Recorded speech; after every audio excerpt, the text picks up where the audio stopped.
جو امت کے حق تھے حضور نے وہ ادا کیے، لیکن امت کے ذمے جو حقوق تھے پیغمبر کے لیے آج امت نے سوچنا ہے کہ امت نے کیا وہ حقوق پورے کیے؟ جس طرح طائف کے بازاروں سے لے کے مکے کی گلیوں تک اذیتیں سہی، تکلیفیں گوارا کی، مقاومتیں، مخالفتیں، نکتہ چینیوں کے طوفان، ناموافق حالات کے جکڑ، اذیتیں، کسے ہوئے آوازیں، کیا کچھ نہیں تھا۔ ذرا پلٹ کے مکے کی تاریخ تو دیکھو، حضرت سمیہ کے بدن میں اترتا ہوا خنجر تو دیکھو، حضرت یاسر کو تڑپ کے جان دیتے ہوئے تو دیکھو، اور پھر دیکھو کہ میرے اور آپ کے آقا و مولا کس طرح سے عزم و ثبات کے ساتھ، کس طرح تندہی کے ساتھ، کس طرح اللہ کے پیغام کے ابلاغ کے لیے کوشاں رہے۔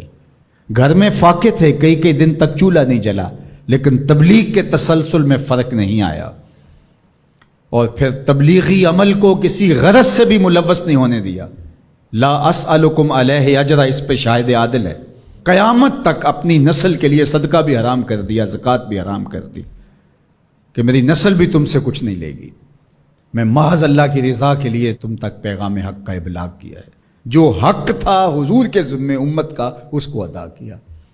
اب امت کے ذمے جو حق ہیں، ذرا امت ایک لمحے کے لیے سوچے کہ وہ حق ادا کیا۔ سب سے پہلا حق جو امت کے ذمے عائد ہوتا ہے وہ ہے ایمان بالرسول، نبی پر ایمان لانا۔ ایمان لانے کا مطلب کیا ہے؟ تسلیم کردن، گردن نہادن، سر تسلیم خم کر دینا، یہ ہے ایمان۔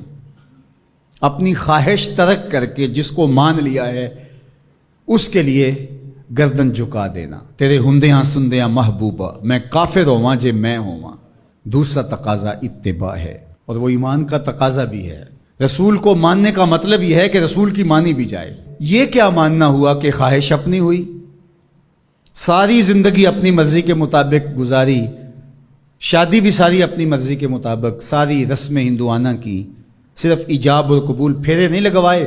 وہاں کہا چلو یہاں ہم دین کا ٹچ دے دیتے ہیں، وہاں چلو تدفین کا مرحلہ آیا تو جلاتے نہیں ہیں، کفن پہنا دیتے ہیں اور تدفین کر دیتے ہیں چونکہ ہم مسلمان ہوتے ہیں۔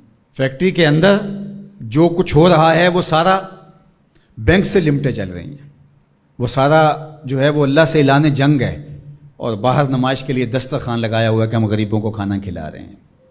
یہ دھوکہ تم اپنے ساتھ کر رہے ہو، رب کے ساتھ نہیں کر سکتے۔ یہاں سر سے لے کر پاؤں تک آنا ہوگا، آدھا تیتر آدھا بٹیر نہیں چل سکتا۔ تو نبی کی اطاعت پھر اس میں کیا، کیوں، کیسے ممکن ہے؟ جب مان لیا تو پھر مان لیا۔ اللہ حکمت سمجھ میں آ گئی تو اچھی بات ہے، نہیں سمجھ میں آئی تو پھر بھی حکیم کا عمل حکمت سے خالی نہیں ہوتا۔ جو حکیم نے کہا اس کے پیچھے کوئی حکمت ہوگی، وہ تمہاری نظر میں ابھی نہیں آئی، کچھ وقت بعد آ جائے گی، نہ بھی آئے تو کوئی فرق نہیں۔ پھر ایمان بالغیب کس کو کہتے ہیں؟ تو اللہ اس کے رسول کی مان لینا کہ بس ہمارے ذمے ان کا حق ہے، ان کی ماننا ہمارا حق ہے، اطاعت ہمارا حق ہے، تو بس یہ کافی ہے۔ اب صحابہ کی زندگیاں دیکھ لیجیے، انہیں حکمت نہیں پوچھی۔ حضور خطبہ دے رہے ہیں اور فرمایا لوگوں بیٹھ جاؤ، یہ باہر رش ہو رہا ہے نا سامنے، تو فرمایا بیٹھ جاؤ۔ حضور کی آواز بلند تھی، بنو غنم میں صحابی آ رہے تھے، وہ وہیں بیٹھ گئے۔ اللہ اکبر۔